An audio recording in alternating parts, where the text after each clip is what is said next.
Hi, everyone, and welcome to another Talking Insomnia episode, which should really be like talking anxiety, talking inner struggle, talking whatever we want to say. But I'm super excited to have Shaan back. Welcome.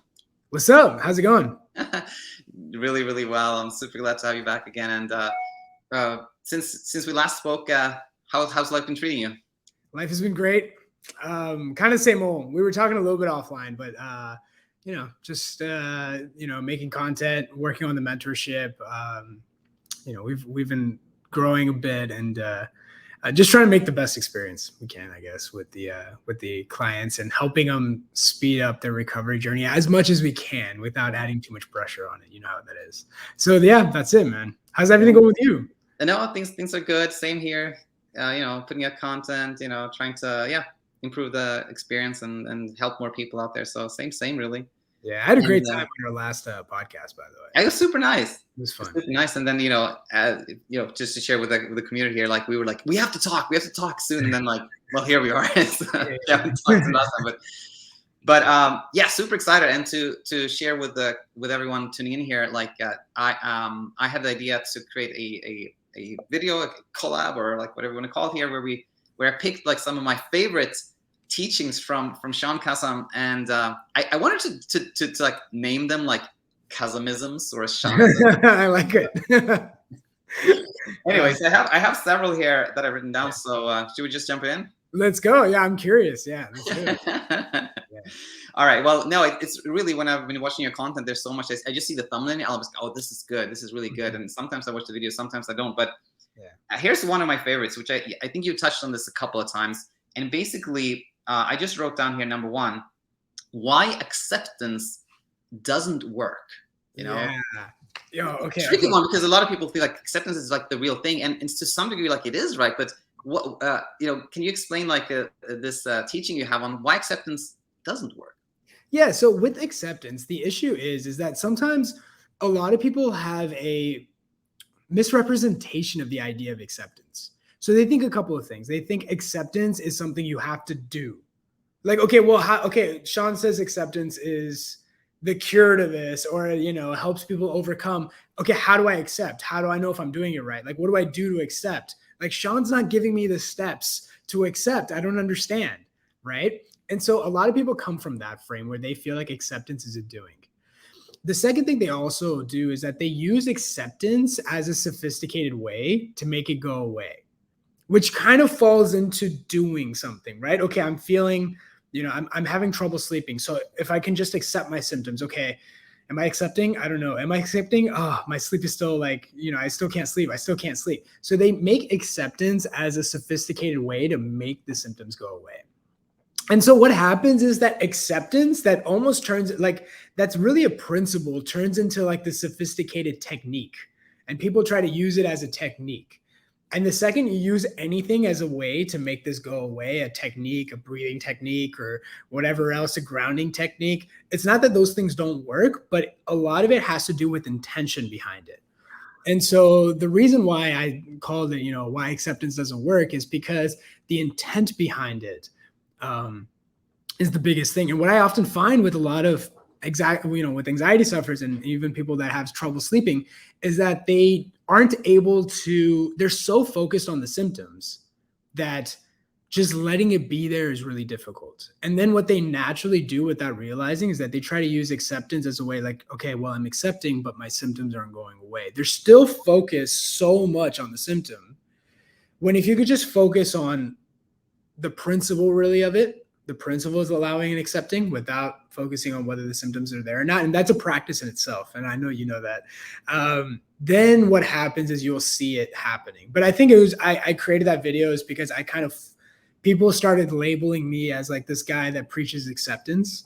And the truth is that I just preach what works. I don't really care. I don't care about technique. I don't care about putting myself in a bubble somewhere. I'm just like, I just care about what works, and whatever works, I will talk about. And so that's really what I talked about. Yeah, that makes so much sense. And it was almost like gave me goosebumps when you said like it's the intent behind it that matters, because that's kind of like literally what I always say myself. It's so similar, but 100% agree. And I just quickly like share a little analogy that I use that I think could be fun to share is like when people say you know, I often misplace my glasses, right? And people say like, well, when you don't look for the glasses, then you'll find them. And I say, imagine if I'd be like, dang it, I've been not looking for the glasses for 3 hours and I still can't find them. Yeah. Same principle, right? The Exactly. idea becomes like, it becomes an effort. And so, yeah. Exactly. I would say it comes to you, right? Like the thing comes to you. You don't go out looking for it. And it's the fact that you're trying to look for it and trying to like expedite the process that's causing all this tension and all this pressure and, you know, hence all the symptoms really. Exactly. Yeah. So actually to stay on this topic just a little longer, I think if I hear correctly, like you believe in the principle of acceptance, but it can turn into like an effort, like you say. Actually, I don't really have a question. I thought I had a question. Yeah. You know how it is with YouTube, right? Like sometimes it's like, it has to be, you know, we work a lot. We work really hard on the content. And what I used to notice really early on is I used to like give out really good content, but like, unfortunately with the YouTube algorithm, it has a lot to do with the title and thumbnail. In fact, title and thumbnail is the biggest thing. And so sometimes I have to like come up with, you know, a little bit clickbaity titles. There's like acceptance doesn't work. What does that mean? Shaan talks about that as a way to kind of click the video. But then you see, exactly. Acceptance as a principle, I think that's the only way out. But a lot of it has to do with using it as a sophisticated form of avoidance, using it as a technique, you know, to make something go away. That's where it's not true acceptance, right? You can't say it's acceptance. It's like, oh, I accepted my symptoms, but it's still there. Exactly. And that's what a lot of people have an idea of acceptance. Okay, if Shaan says I accept, it'll go away. Okay, I'm accepting. It's not going. That it doesn't work like that. 100%. And so, you know, it's like we talk about true acceptance, yeah. which is the ironic paradox of this whole thing, right? Because it's like you feel like if you have to let it be there, it's almost like you're giving up, or it feels like, you know, like, oh, like I'm just like giving up on myself, or like, okay, I'm just having to come to terms with the fact that I'm going to be like this forever. Yeah. And it's like, no, actually, this is the way. Actually, if you just do this, you'll see recovery comes to you, right? Yes. Like, you'll see like sleep comes to you, the symptoms go away, all these things happen on its own. So which, by the way, is another kind of confusion about acceptance. I think is a lot of people think, oh, I have to accept that I'm going to be like this forever. Like that thing often comes up. It's that weird paradox, right? Yeah. It's like you have to almost weirdly be okay with the fact of the symptoms are going to be there as long as they need to be. Yeah. And as the consequence will go away. I feel like our job is to like tell people, it's like, look, if you're doing it right, it will go away. That's the only assurance I'd really give, which is like, look, if you're doing the right steps, it'll happen. It's inevitable. And then it's like, okay, how long is it going to take? As long as it needs. Not just focus on that, you know? Yeah. It's funny, like now we're going on a sidetrack, but I think it's an interesting one. Like you said, like it's inevitable. And I've been thinking so much about creating content around how like these sort of like, how should I put it? Principles, like using your word, like these principles, I think are just as robust as like laws of physics, like gravity. Yeah. Like it's just equally like predictable in that sense. It's equally like inevitable as that, really. Do you agree? I agree. Yeah, I think these are universal laws. Like I think no matter who you are, as long as you have a nervous system, like these laws apply. Like, yeah, no, I do. And I think, I mean, and I'm sure it's same with you, like, you know, they're not like scientific studies, but like we help people around the world, different backgrounds, cultures, creeds, like religions, languages, and like the principles are the same if you just apply it. Context differs, but the principles stay the same. I think the biggest thing, one of the things we focus on is you'll have all these different contexts, but if you can understand the principles, you can attach it really easily, right? If you can connect the context to the principle, you'll always have an answer, right? Like an example was COVID, right? How were we going to respond to COVID? We had no idea about what was going to happen. But people that, you know, I work with, the, you know, anxiety sufferers that have recovered, they didn't fall back into the trap because they were like, oh, I don't know how to respond.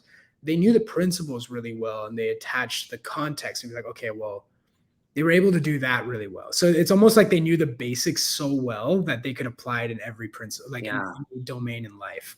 But I do think it's universal. I think it's like people are special in their own way, but this is not one of those ways. You know? That's remarkable. Like we say the same things really so clearly. All right, let's go to number 2. Yeah. You create a lot of content around this one, which is why we can't look at recovery in percentage points. Why we can't say like I'm 82% recovered or 26% recovered. Yeah. Can you talk more about that? Yeah, yeah. And so the thing is about recovery. See, we try to conceptualize recovery a lot mentally. And a lot about recovery is not about conceptualizing it like that. And what happens is when people start measuring based on a percentage scale, it does a couple of things. The first thing it does is that it makes recovery a finish line. And I think anyone that's truly recovered tells you that there wasn't a moment where they were behind the finish line and then there was a moment they were past it. It's just what happens is that they almost outgrow this problem. They outgrow it. They don't like fix it. They outgrow it, and then the problem disappears on its own. So I would say, and I realized this actually, I realized this as a coach because early on I noticed people would talk a lot about this finish line. And I would just let it go past it, right? I was just letting them do it. And then what I realized is people would make a lot of progress. They'd go back to living. They were doing even more things, but they were still frustrated. They were looking at the future as some form of salvation where, the future was where they were going to have no problems and stuff like that. And you could tell they made so much progress. And they were like, I'm like, why are you disappointed? And then I realized it's like so much about recovery is being okay with now, And so I really steered away from that finish line idea. The second thing is that when people start focusing on percentages, what they're really saying is this is how I feel right now. So they're measuring their progress based on their symptoms. So if the symptoms aren't there, oh, I'm at 90%. Oh, if the symptoms are there, okay, I'm at 40% now. So now they're measuring their progress based on their symptoms. And that's no different than anyone that's not focused on the recovery journey. They're always measuring their progress based on their symptoms. And the problem is recovery isn't linear, right? It's like, it is this up and down. Like it's this up and down process, 3 steps forward, 2 steps back, 3 steps forward, 2 steps back. And if you're measuring it based on a percentage every time, you're going to be measuring it based on how you feel. And that's going to determine where you're at, which that's not the case. The determinant of recovery, I always say, is how high are your symptoms? The higher, the better. How well are you responding? Which is a different approach. Now it's not a percentage point. Now it's not measuring it based on how you feel. Based on how you feel, if your anxiety symptoms are really high, now you can be using this as an opportunity. And so in that case, that's a win for me. As a mentor, I don't really care if people's symptoms are low. If they're not having anxiety or they're not having sleep issues or anything like that, I don't need to tell them to, accept and let it be. They know how to do that. The problem is that when the symptoms go up, and if they're doing that, they're going to say, well, they just end up spinning their circles because they're like, Shaan, I was, feeling fine last week. This week, now I feel like I'm back at square one. And it's like, no. You're measuring your progress based on your symptoms. Not to deviate too much, but we talk a lot about setbacks on my channel. And I thought educating people on setbacks would help, but it's only created more problems. People are like, am I in a setback? How do I know if I'm in a setback? And I'm like, setbacks are just to let you know that they exist. The idea is that recovery is this up and down process. But then people start trying to classify their symptoms. Oh, this is a setback. This isn't a setback. Not recognizing that whether it is a setback or not, the response is the same, And so that's why I try to shift from this 100%. And when people say this to me, I know where they're at the recovery journey. I know they're stuck because they're measuring their progress based on whether the anxiety is there or not. Once people start realizing, okay, it's not actually the anxiety that matters. What I can control, the locus of control, is the response. Yeah. Then they start looking at anxiety, high symptoms as, okay, this is an opportunity. They're going to ask naturally different questions. They're not going to ask that same question. They're going to ask questions beyond. And so I'll know exactly where they're at. So that was the whole idea of that 100%. And the last thing, sorry. No, it's great. It's great. There were times where I thought I would be at 100% when I was like going back to work fully and I was fully functional. And then I realized that I was actually doing more things than I was used to. Like I went beyond that. So technically I would have gone above 100%. Yeah. Like if that was my thing, I was like, wait, I'm doing more. I have more stress. I have more responsibilities. I'm having more fun. Like I'm doing everything more than I did even before I fell into the cycle.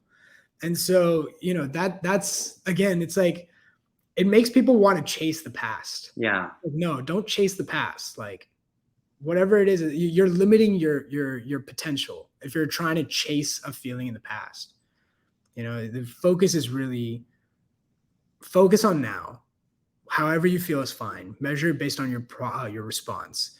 And the days will just keep getting better and better. Honestly, I think my life is a lot more fun even now than it was before I fell in the cycle. And I still have more stress and I do, but if I was chasing the past, it would have I would have never came to here because I would have just been focused on how I used to feel. 100%. Well said. And a lot of people ask me like, why am I not sleeping like before? And I often say this is kind of like, it's intentionally a little bit of like a mind twist. Like I usually say like, well, you before you weren't trying to sleep like before, exactly. right? You just slept. You just slept, right? Yeah. So don't chase that because you might even have better moments where you can sleep even like better. I always had trouble sleeping on a flight, and I always had trouble. That was the one place I could sleep anywhere. Yeah. I can't sleep, which is crazy because when I was struggling with anxiety, I don't think I slept for like a year and a half. But now I feel like I sleep everywhere except a plane. But I went to Dubai. I was mentioning to you before, and I passed out the whole flight. I passed out. And so I was like, whoa, like, I didn't go with the intention of, I'm not going to sleep. I went with, if I sleep, I sleep. If I don't, I don't. Exactly. And I just happened to fall asleep and I kind of surprised myself. I was like, wow, like I slept through this flight. Like I'm already like in London. Like what happened? And so that's the biggest thing. You're not chasing anything. Oh, wow. Well said. So cool. I think we already, my other things were like why we can't make a recovery goal, which you already covered. Yeah. I think we covered this one too, how you know when you're recovered. Actually, let's stay a second on that one because we kind of touched on it, but maybe we didn't fully explore it. One of your videos talked about like, how do you know when you're fully recovered? What would you say? I think you would know when you're recovered when recovery is no longer a goal to chase. Right. That's why I mentioned it briefly in the beginning of this, where it's like, it's not that you fix the problem, you outgrow the problem. Yeah, exactly. And the problem goes away from you outgrowing it, right? Like, I think there was this quote. It's like, I think it was from Einstein. It's like, you can't fix the problem in the same paradigm that you're at. You have to go a paradigm above. Interesting. And so I think recovery happens when this is no longer a problem. Exactly. Right. And so once you get to the point where it's no longer a problem, whether the symptoms are there or not, it's not a big deal because they'll eventually go away on their own. But that's the key, right? When people tell me, Shaan, I really don't care if my symptoms were there or not. Like, I wasn't even paying attention. Sometimes it popped up, but I just kept living my life. Those people get very quiet on me because there's nothing to say. Yeah. Right. Because they know they're like, well, the symptoms are there, but I don't care about it. So what am I going to tell Shaan? Like, there's nothing to say. So they often get really quiet, and then that's when they live their life. And so that's what I would say. It's like when recovery is no longer anything you're seeking. That's truly when you like get out. That's when you know. And that's when you know too. I feel like if you do it correctly, you won't fall back in. Makes 100% sense. Identified with that. Yeah. Makes so much sense.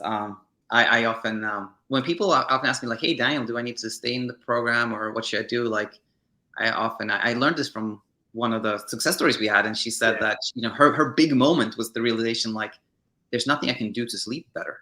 And she just saw that. And then she was like, kind of her struggle really ended after that. So now I ask people like, I'm going to give you the statement and how you feel about it is going to kind of determine it. So I ask people like, how do you feel when I say there's nothing you can do to sleep better?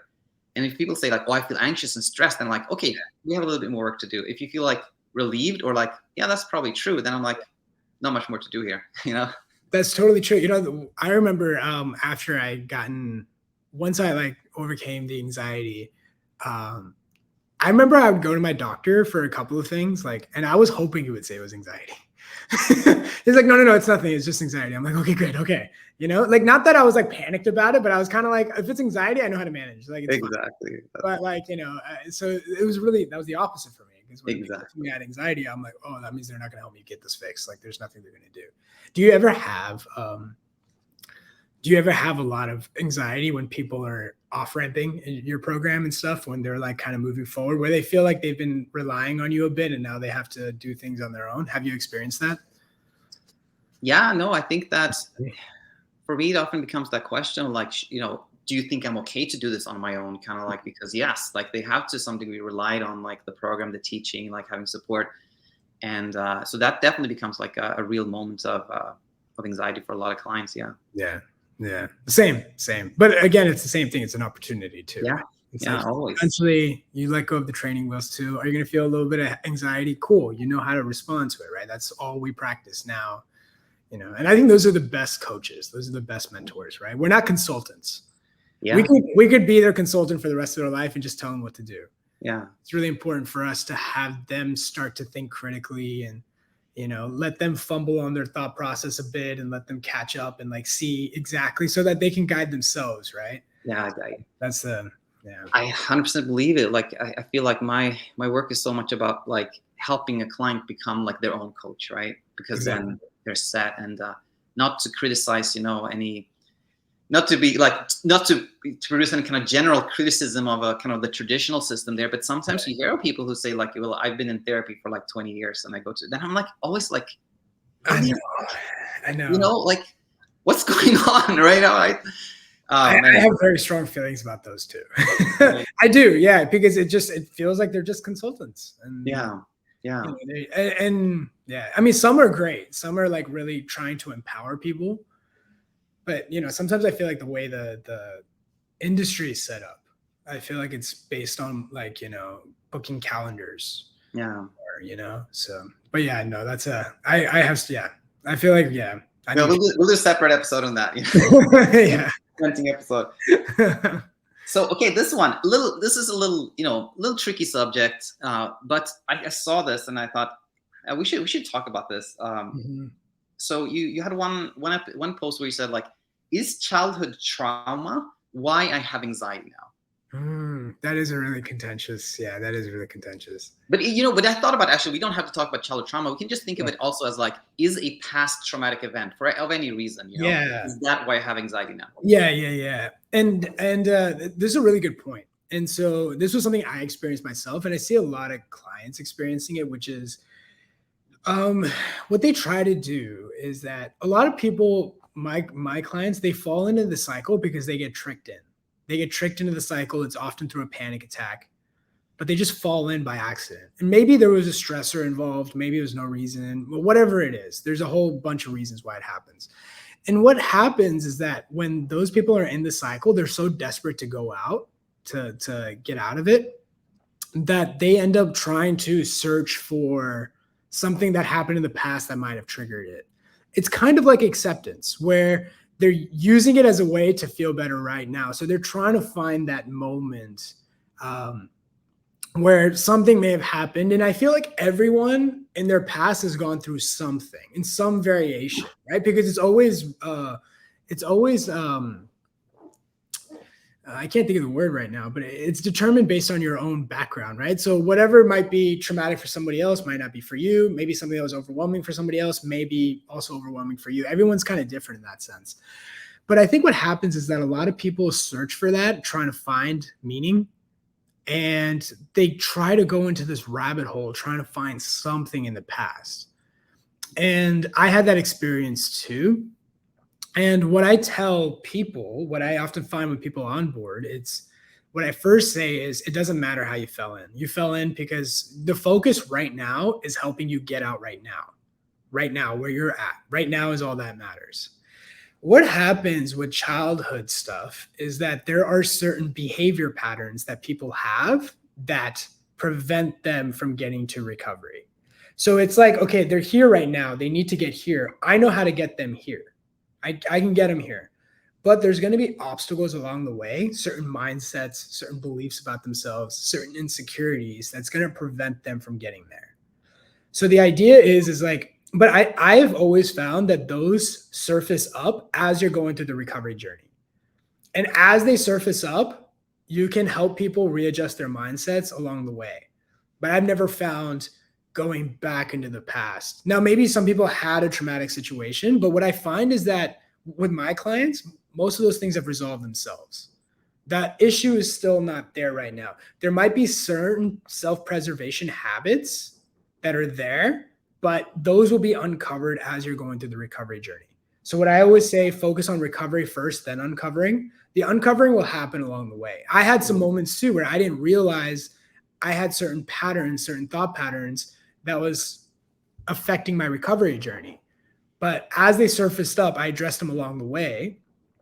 But the overall principles were the same. But what I just often find is a lot of people try to find some stuff. And worst of all, I sometimes find people use it as a identity. Oh, well, I went through childhood trauma, so I can't get out of this. Right. Exactly. And then the second it becomes an identity, it becomes a limitation.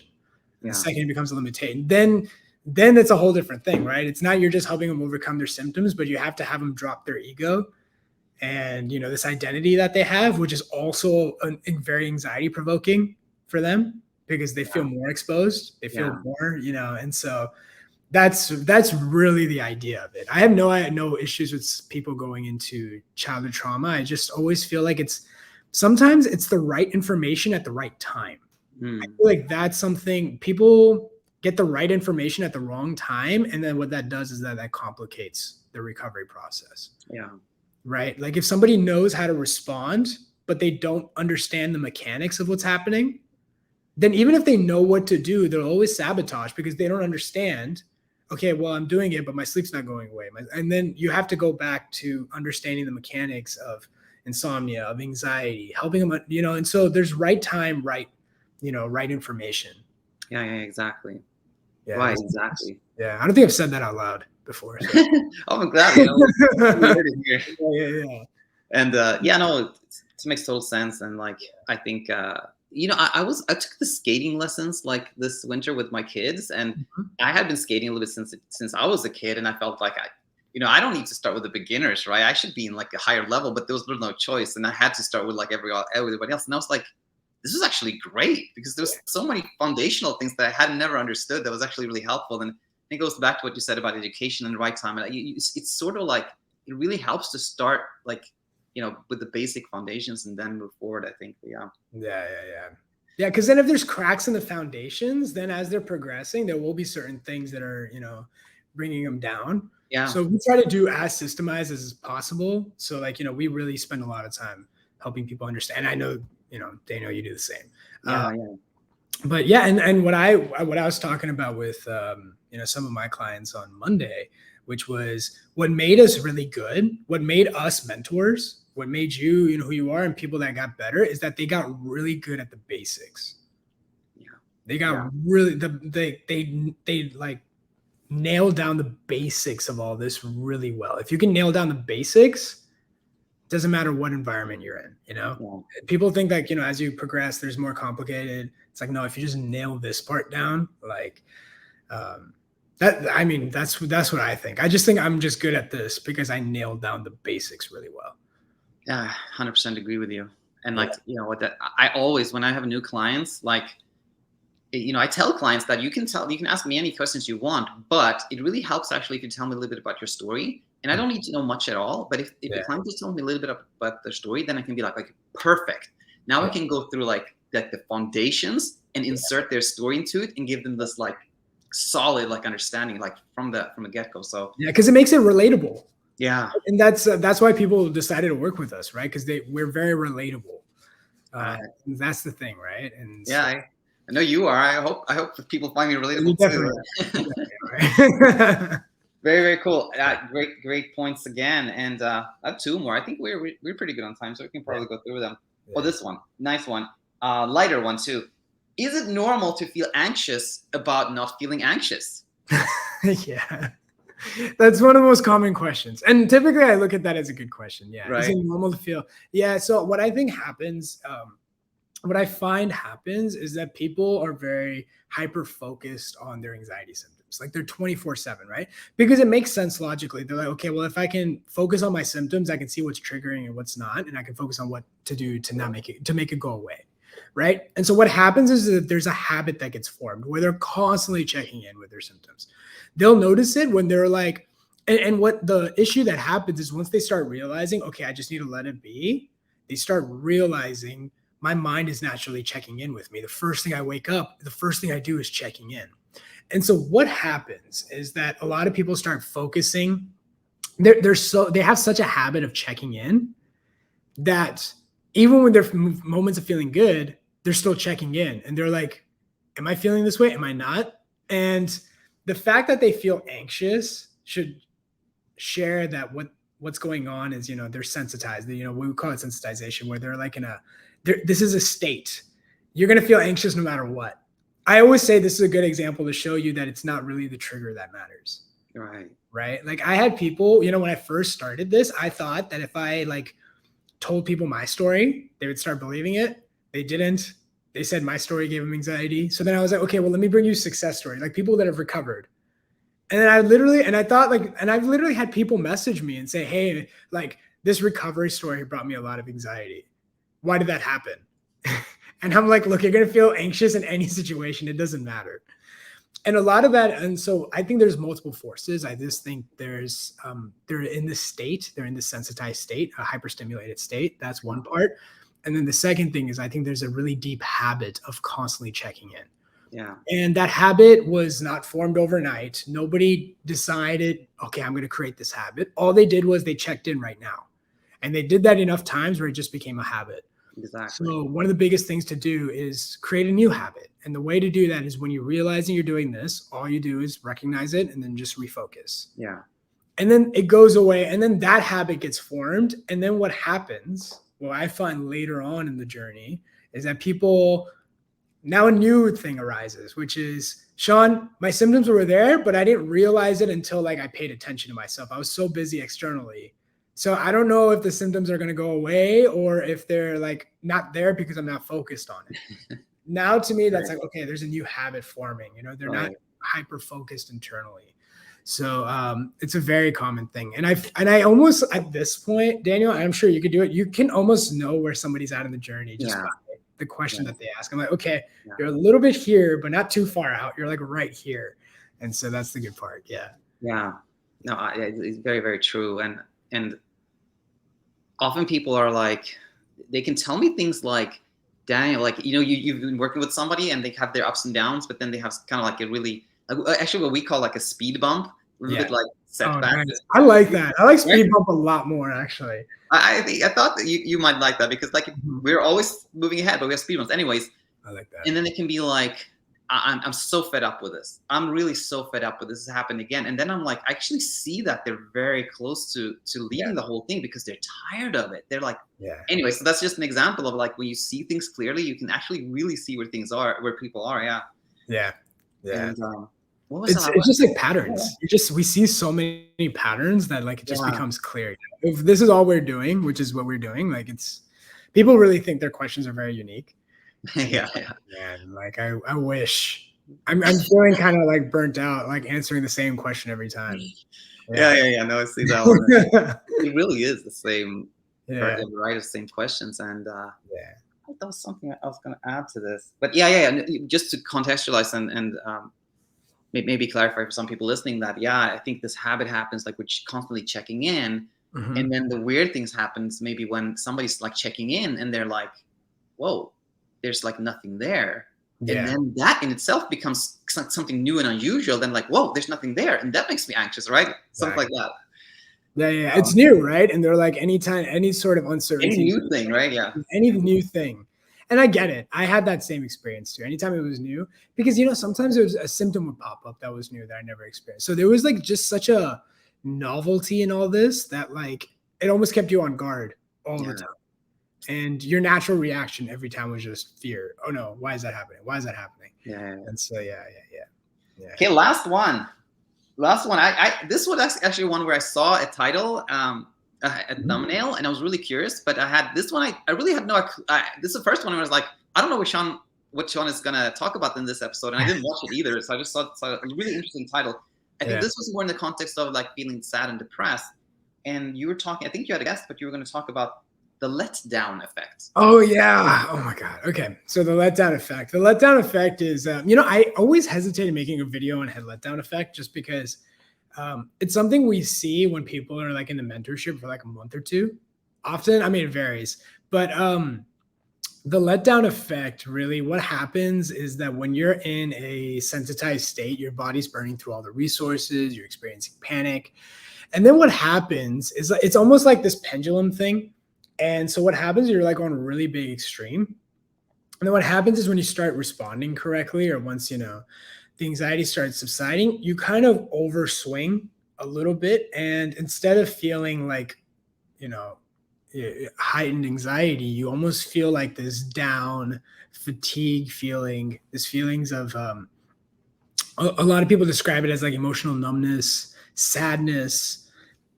And so what happens is when people don't know what's going on, it's really funny. They're like, when they're struggling with anxiety, and it's not funny, but like it's like so ironic in a way where it's like they're experiencing symptoms. So they're like, what if this symptoms means this? What if the symptoms mean that? And then as they get better, they get this, what we call the letdown effect, where the body is like almost catching up and finally getting a chance to rest. And it's feeling extremely tired. And people start thinking, am I depressed? Am I dealing with chronic fatigue? Am I dealing with this? Am I dealing with adrenal fatigue? And so then they start going this other direction. But what's happening is the body is just like adjusting itself. Like it's just kind of doing this, and then until it comes back to equilibrium.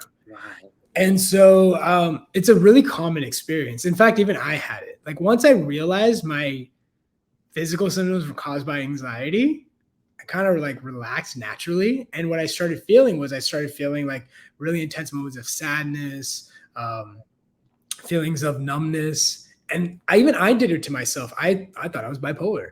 I was like, oh my God, I was wrong all along. This was bipolar.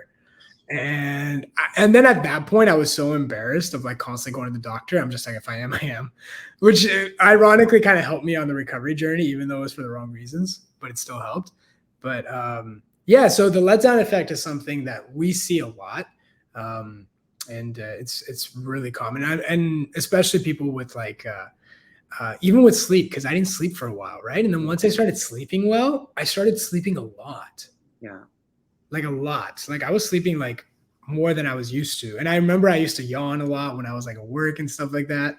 And I was like, oh, what's this? Am I always going to be sleeping a lot? Like I didn't sleep for a whole year and a half or something like that. But it was just the body just trying to adjust itself. So a lot of times we give it labels like this so that people stop getting in the way of their body trying to heal.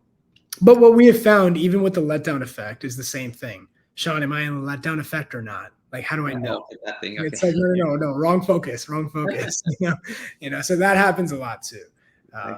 But yeah, that's the letdown effect. Do you have any experience with that? Like, yeah, I was just gonna say, like, this is so fascinating. I sometimes, when I read books, I like to read like history books and stuff like that. And sometimes I read like kind of history books on like science books, like about like scientific discoveries and stuff like that. It's so interesting that some person in Germany discovered something at the same time somebody in like Canada did the same discovery within a year or something like that. Yeah. And when I'm talking to you, I feel like, wow, we're kind of like, we've been in like different places, but we made the exact same discoveries. Exactly what you talk about here, we call post-arousal fatigue. And it's like the exact same idea. I use this analogy of like a boxer or fighter who's like, or a basketball player, they're in the game, they're like, people ask them like, you feel tired? They're like, no, I don't feel tired. Let's go. But as soon as they start, like they sit down for a minute, then you're like, are you tired now? Like, yeah, now I feel tired.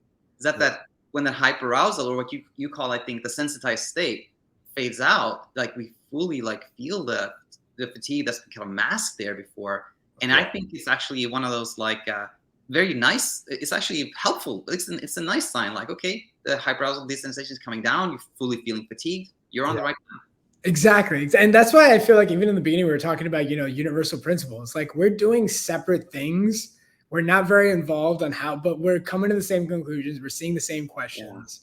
Yeah. And, it's weird, right? Because it's like, it all kind of falls under the same category too, even with the anxiety, the panic, the insomnia, it's all technically one. It's under one umbrella a lot of times. Yeah, it's amazing. I know. And that was one of the reasons why I really wanted to talk to you too, because I was like, I'm curious about his side, and I'm sure there's gonna be a lot of overlap. Yeah. So much overlap. Oh man, it was so much fun. I think we should definitely do more collabs like this. And just want to thank you again, Shaan. Super nice having you. Thank you. Thanks, man.